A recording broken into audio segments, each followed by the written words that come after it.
Hey guys, welcome back to the channel. Today's video is a little different. We're driving. I just got back from a new account that I just got. And that's kind of what I want to talk about today, is the real bread and butter of a small engine repair business is accounts. Now I have 19 total accounts growing. Well, now I have 20 because I just got the prison, Arizona State Prison account. That took a while because, you know, it's a government building. They got to get funding and stuff. But because I have so many accounts, and plus, you know, the random mom and pop that walks in and the random person that walks in and needs repairs, at any given point, I have probably about 20 to 30 machines a week that I'm fixing. And that's what you want to do. You want to just grow and grab those accounts. Even if you got to start off small, though. You know, you got to start off. You got to get a few customers under your belt. You know, and don't sell yourself short to get the customer. You know, that's a tip too, you know. Like, if someone comes in and they want a $60 repair, don't, and they say, hey, I only got 30 bucks. You're going to have to tell them, hey, listen, I can do 50, but that's pushing it, you know. Come back and you got some money. That's all it is you just got to do it like that. But you got to grab these accounts, even if it's, you know, Joe Smo lawn repair, or you know, Joe Slow lawn services. Get him on. You know, he doesn't have time to repair his own stuff if he's busy, you know. And when it comes to your accounts too, once you get one or two, you can use that to go to the other people. Even though they're competitors, you know, they'll still, you know, they still need a repairman, you know. And it doesn't matter who's repairing what. So when it comes to my accounts, what I do is I always put my accounts first, you know. So if I got 10 machines in there, what I do is if I get my account to come in, they'll be pushed to the top of the line, so I get them out same day service, send them an invoice, get paid. They give you the most money. They always bring in 2 or 3 machines at a time, and it helps you. And plus, like, let's say Joe Smo lawn services, you know, he doesn't do concrete work, but he knows a concrete guy because customers ask him, hey, who's going to do my driveway? You know, who can do my driveway? Well, hey, I know this guy. Well, he'll tell him, hey, your plate compactor, your power trowel is broken. This is the guy who fixes my lawnmowers. Maybe he can fix your plate compactor and stuff. So that really helps too, is using those. Plus, like now, obviously with the cities and the governments like I have, I even have, you know, the Grand Canyon and the Grand Canyon National Parks account. That takes a while to get funding for, and it's kind of a pain in the ass, but they pay you. It gets paid. And I love traveling and doing the work, so it's fun to get out of the shop every now and then and just go out there and check stuff out.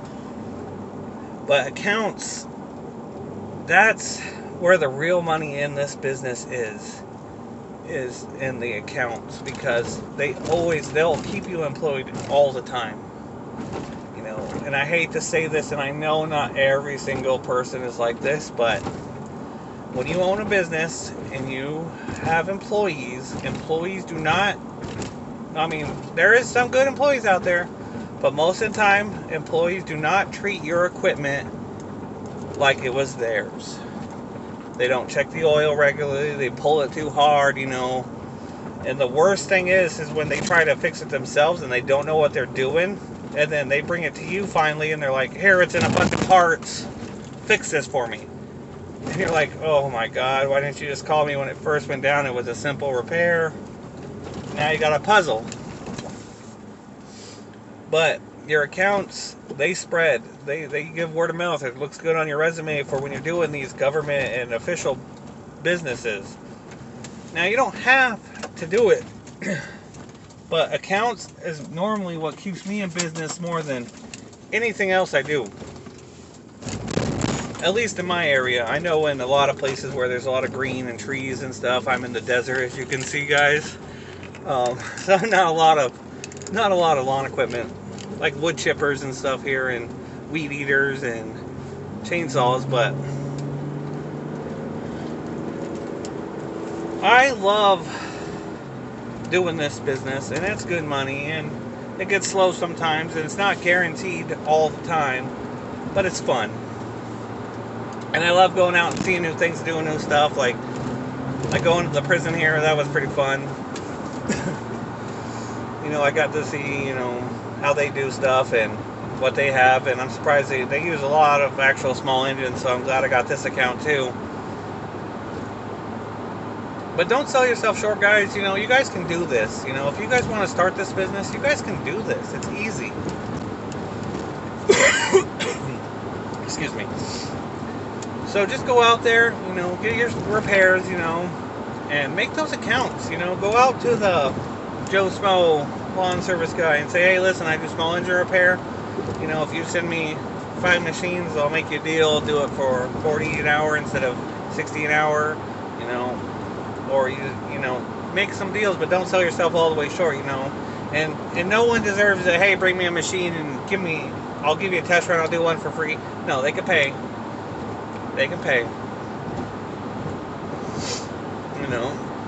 Don't offer freebies.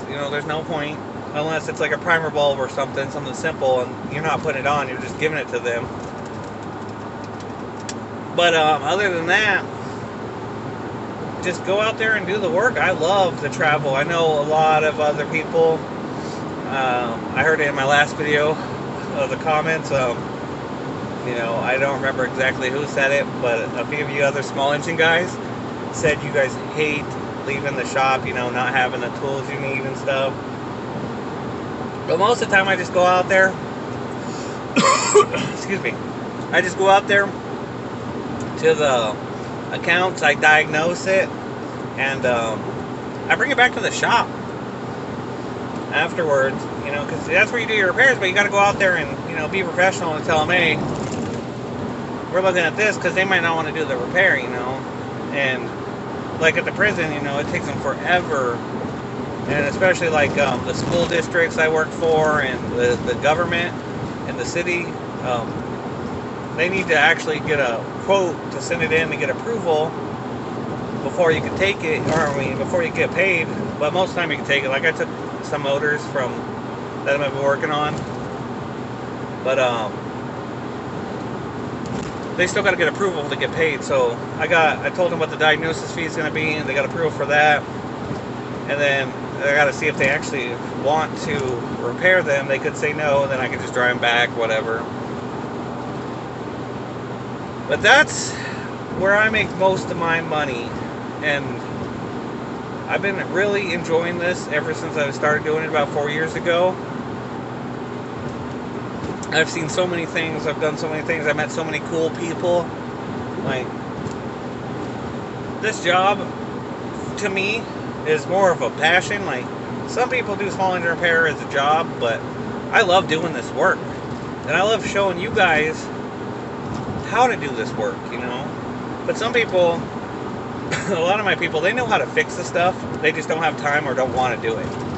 So they'll be like, hey, fix this for me. But you never listen to the customer. They don't know anything. You always ask them, what was wrong with it when it died.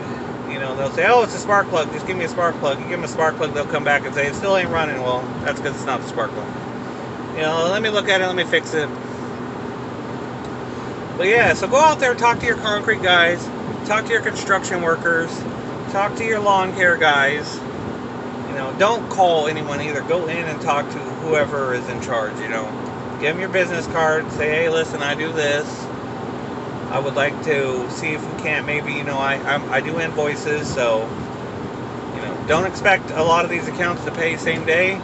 Even the smaller companies still have to go through, their finances and give you a check or pay you over the phone. I do warranty work too, but I don't do warranty work for the big boys because I refuse to pay them. Like, I shouldn't have to pay you to work on your stuff. So I do Win. Right now, they pay, but it takes like 2 or 3 weeks to get paid for them. But it's a good thing. It's fun. I just love doing this work, guys, and I want to make this video, just driving around, talking, telling you guys some tips and stuff on being a small engine mechanic and the benefits. I love, God, I sound like a broke record. This is great. I'm happier than I've ever been. I've been working deadbeat jobs my whole life. And then I started in a repair shop or a rental store repairing small engines in Spokane, Washington, and I just fell in love with the work. You know, I love getting down in there and figuring out and making an old machine run again, or you know, even a newer machine, you know, that didn't run, and just pulling that cord and hearing that puppy run. That's pretty fun. I love that, I have to say. So I mean, most of the time this is a little different video because I'm not showing you a repair, I'm just talking. I might do these once in a while if people like them, maybe not, you know, I'll have to see. Let me know down below what you guys think. You know, if you like it, give me a thumbs up. Let me know if you guys want to see more, because I do a lot of driving, probably twice a week to accounts and stuff, and I service all of Mojave County, and we're one of the largest counties in Arizona. So I go to Bullhead City, Lake Havasu City, Fort Mojave. I even do some of Laughlin in Nevada. So I cover a lot of ground. I even go out to the Grand Canyon Caverns, which is out of my jurisdiction in a sense, but I get repairs done out there. It's real fun. Let me know if you guys want to see more of these small engine vlog style repair tips. But anyways, guys, I'm gonna pan out here for a second, show you guys some scenery. Let me know what you guys think. Again, I love doing this. I love talking to you guys. Maybe one day we'll do a live stream. I don't know. I don't have a lot of great service out here in the desert. But let me know down below what you guys think. Thanks for watching. See ya.